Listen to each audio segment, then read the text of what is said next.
What's going on, everybody? Welcome back to the channel. Welcome to another video, and welcome to an absolutely beautiful day for a drive out here in Colorado. Today, we're going to be answering the question that everybody has been asking me, whether it be through the YouTube comments or Instagram DMs or even in person, and that is how much did I pay for my 1995 R33 Skyline GT-R?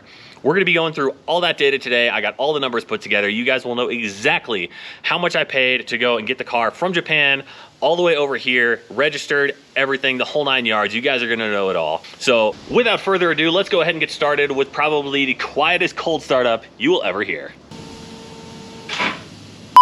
Hey, pro tip, when you're filming a video, make sure your car starts. Otherwise, make sure you got a jump box handy.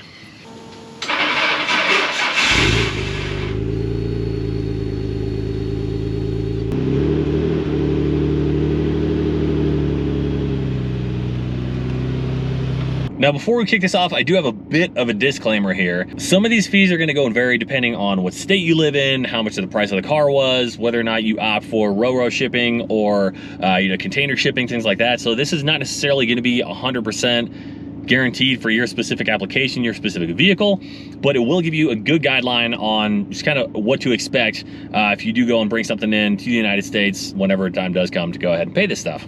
So let's go.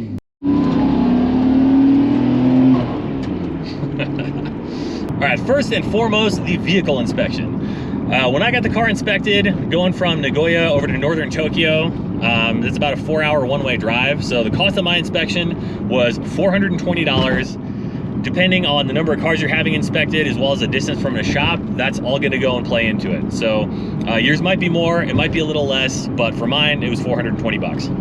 Next thing, the price of the car. The price of the car was right around, wow, that was a huge bump. The price of the car was right around $34,000. It is like 3.458 million yen, something like that.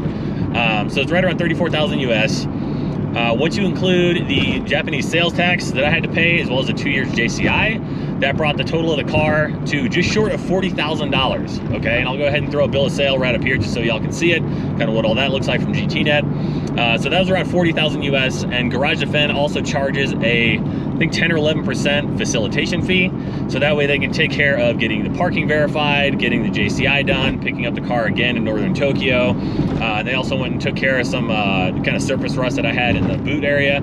All that was right around another 400,000 yen. So the amount that I wound up wiring them was 43,000 US dollars. That was in middle of August. Next thing I had to pay for was going to be shipping the car. You do have a couple different options when it comes to shipping. I opted for the roll-on, roll-off, or ro-ro, as it's commonly called. They drive your car up onto this boat, and the boat sails across the water, and then they roll it, drive it right off. So that's the one I opted for. That was 2,000 US dollars. They do have an option for container shipping, and if I remember correctly, that was about double the price. So I didn't want to go and spend $4 grand on it because I didn't have a bunch of parts to bring back or anything like that. It was literally just the car, which is why I opted for the ro-ro. So yeah, just know that too. If you want to do a container, I mean, you can, you don't have to. Next thing I paid for was my TWIC, and I know that some people, depending on the port you ship it to, don't need a TWIC. Others you do. In my case, going to Port of Savannah, I did need a TWIC. Otherwise, I would have had to pay somebody $200 an hour to go and escort me on the at the port, and that just seemed a little stupid when the TWIC is only 125 bucks. So now up next is a question that I get asked more than anything else, and that is, what about your import duty? What about all the fees and all the other stuff and just all of that, right? My suggestion to you guys, because this is what I did and it makes it 1,000 times easier, just work with an importer, okay? The importer that I worked with was Spencer. He goes by Your Car Bro here on YouTube. Highly recommend him. He made it so simple. Like literally all I had to do is show up, pick up the car, and leave. It was great. But he went and took care of the import duty. He took care of the port access fee, which I think was like 100 bucks. There was like an $80 fee for them to go and offload it from the boat. Obviously you have to worry about your bond and all this other stuff. He took care of all that. It was a flat 1,500 bucks. Now, disclaimer here, I will say that that could be more and it could be less, because part of that is going to depend on how much you paid for the car, right? If you're trying to import $150,000 R34 in Midnight Purple 2 under show and display or something, your fee, that $1,500, is going to be a lot more because your car's a lot more expensive. So just keep that in mind. That is going to be variable. That's probably one of the most variable fees on this list, is going to be that one. The next thing is going to be shipping the car from Port of Savannah over to my house in Colorado. If you remember this video right up here, the vlog where Matt and I went and picked it up over at Port of Savannah, we literally just drove there, picked him up in Omaha, and then we drove out to Savannah and picked up the car with a U-Haul trailer. So between fuel and hotels and food and the U-Haul trailer and all of that, I was at just short of $1,500. It was like $1,492, so I just went ahead and rounded up to $1,500. If you wanted to go and ship it with a private carrier, I'm sure you could probably do that too. I don't know how much that would cost because I didn't look into it. I wanted to go pick it up myself. If I were to go and import another car, which I would like to at some point in the future, I'm probably just going to do the same thing again, just because I tend to be a little bit of a control freak. And I hate paperwork, so I can pay Spencer to go ahead and take care of the paperwork, and I can have the control of picking up the car and making sure nobody goes and gouges up my lip or does anything silly like that on the shipping side of the house after it gets here to the States. So that was $1,500. Now, after I got it back to Colorado, that was a hilarious experience. Specifically because I had to go and rent another trailer to go and take the car down to Pueblo to get the VIN verification done, blah, blah, blah, blah, blah, blah.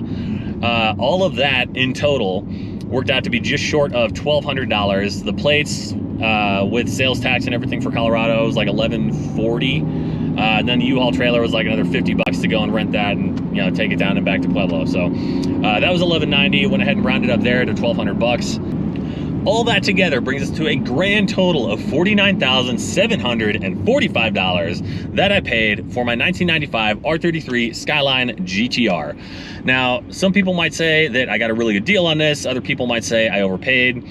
I think it really just kind of depends on when all you were looking for the car, you know? I mean, if I was looking for this thing, because I started looking for these back in 2016, 17, so about 4 years ago, and I could have got the same car for right around 20 grand.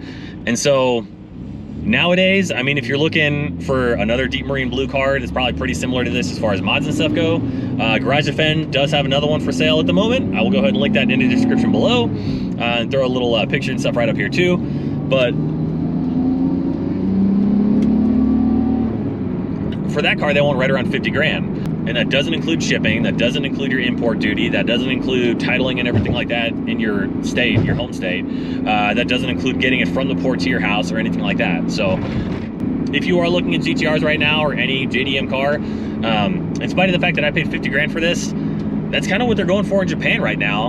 And you still have to go and pay all the other fees too. So from that standpoint, did I overpay compared to 4 years ago? Yeah. Probably, but I mean, 4 years ago, I could have got this car for about 20 grand, plus all the other stuff, right? Did I overpay right now at today's prices? I'd say not so much. And honestly, like, I'm super happy with the car. I'm super happy with the fact that I can go and drive it here in the United States right now on the right-hand side of the car, on the right-hand side of the road, and enjoy my beautiful mountain scenery over here. Like, that's awesome. So I'm pumped. I wouldn't have it any other way. I love this car. I think it is worth every single bit of $50,000. I would do it again in a heartbeat. It's amazing. 100% love this car. What do you guys think? Do you think I overpaid? Do you think I got a good deal? Let me know your thoughts in the comment section, especially if you're over in Japan right now. I would love some feedback. Love to hear more what you guys are seeing over there as far as, you know, pricing and availability and things like that of these cars. I'd be really curious to hear that. So hit me up in the comment section. So yeah. Hope that helps you guys out if you are looking to go and import a vehicle, just kind of more of what you're looking for, what to expect, things of that nature. If you have any questions, hit me up in the comment section below or shoot me a DM on Instagram. I'd be happy to go and answer anything I can for you and help you get the JDM car of your dreams too. Other than that though, that is pretty much it for today's video. Hope you guys liked it. If you did, please give it a big thumbs up. I'd really appreciate it. I will see y'all very soon in the next video. Catch you next time.